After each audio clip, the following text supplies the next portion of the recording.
Dear students, देखिए आगे read करते हैं। अगला टॉपिक है फ्रॉम फाइबर्स टू वूल, रेशो से ऊन बनाना। For getting wool sheeps are reared, यानी कि ऊन प्राप्त करने के लिए रियर्ड क्या होता है, यानी कि हेयर रिमूविंग, यानी कि शिप के शरीर से हेयर रिमूव किए जाते हैं। Their hair is cut and proceed into wool, और उन कटे हुए बालों को फिर ऊन में बदला जाता है। Let us study about this process, आओ इस प्रोसेस के बारे में पढ़ें। Rearing and breeding of sheep. If you travel to the hills in Himachal, Kashmir, Arunachal, Uttaranchal and Sikkim, और the plains of Haryana, Punjab, Gujarat and Rajasthan, you can see shepherds taking their sheep heads for grazing। ये जितने, यानी कि क्या होता है कि यहाँ पहाड़ी क्षेत्रों में ये जो जगह के नाम बताए गए हैं, या फिर कुछ मैदानों में भी जब हम जाते हैं तो देखते हैं कि कुछ गडरिये भेड़ों के झुंड को चराते हुए मिलते हैं। Sheep are herbivores animals and prefer leaves and grass. भेड़ है वो शाकाहारी जंतु है जो पत्ते या फिर घास खाती हैं। Apart from grazing, sheep rearers also feed them on a mixture of corn, pulses, minerals, oil cakes, material left after taking out oil from seeds and jawar in winter. Sheep are kept indoors and fed on leaves, dry fodder and grains। क्या होता है कि घास के अलावा उन्हें कुछ जो अनाज का जो मिश्रण होता है वो भी दिया जाता है, कुछ दालें या फिर तेल वगैरह उनके भोजन में शामिल होते हैं। और सर्दियों में क्या होता है कि सर्दियों में भेड़ों को अंदर ही रखा जाता है और वहीं पर उनको खाना या अनाज जो भी है वो खिलाया जाता है। Sheep are reared in different parts of our country for wool. भेड़ों को हमारे देश में अलग अलग तरह से उनके लिए पाला जाता है। Table 1 gives the name of some breeds of sheep reared in our country for yielding wool. और क्या होता है कि टेबल 1 में कुछ भेड़ों की प्रजातियां दी गई हैं जो हमारे देश में अलग अलग जगह पर रखी जाती हैं। The texture and quality of the fibres provided by them is also given in the table.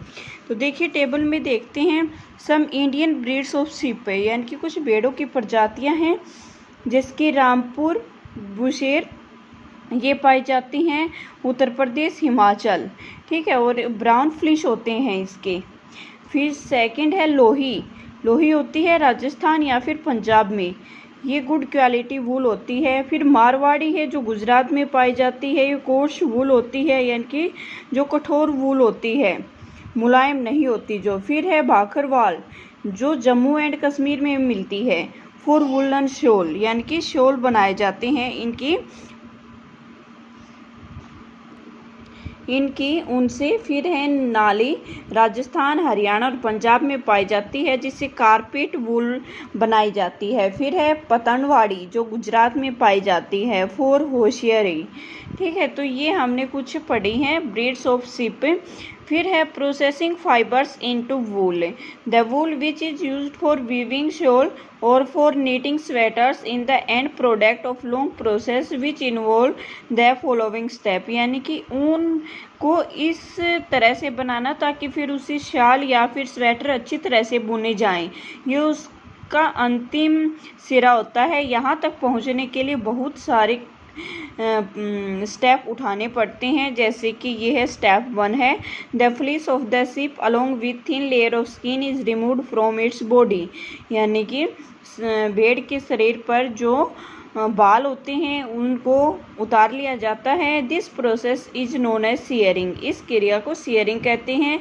Machine similar to those used by barbers are used to remove the hair, यानी कि बार्बर्स क्या करते हैं अपनी मशीन के द्वारा उनके बालों को उतारते हैं शरीर से। Generally hair are shaved off during the hot weather, यानी कि गर्मियों के समय पर भेड़ों के बालों को उतारा जाता है। This makes the sheep able to survive without their protective coat of hair, जिससे वो क्या होते हैं कि गर्मी में आसानी से रहते हैं, उनको ज़्यादा गर्मी नहीं लगती। फिर है This makes the sheep able to survive without their protective coat of hair. The hair given woolen fibers, और फिर उन हेयर से ऊनी रेशे बना लिए जाते हैं. Woollen fibres are then proceed to get woollen yarn, और फिर उनको ऊनी धागों में बदला जाता है. Shearing does not hurt the sheep just as it does not hurt when your father shaves his beard और you get a hair cut.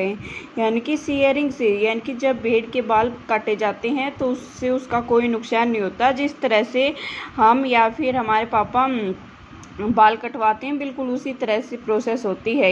Do you know Wahi? The upper most layer of the skin is dead. क्यों नहीं होता? क्योंकि जो upper most जो layer है skin की वो डेड होती है. ठीक है, इसलिए उससे हमें ज़्यादा दर्द नहीं होता.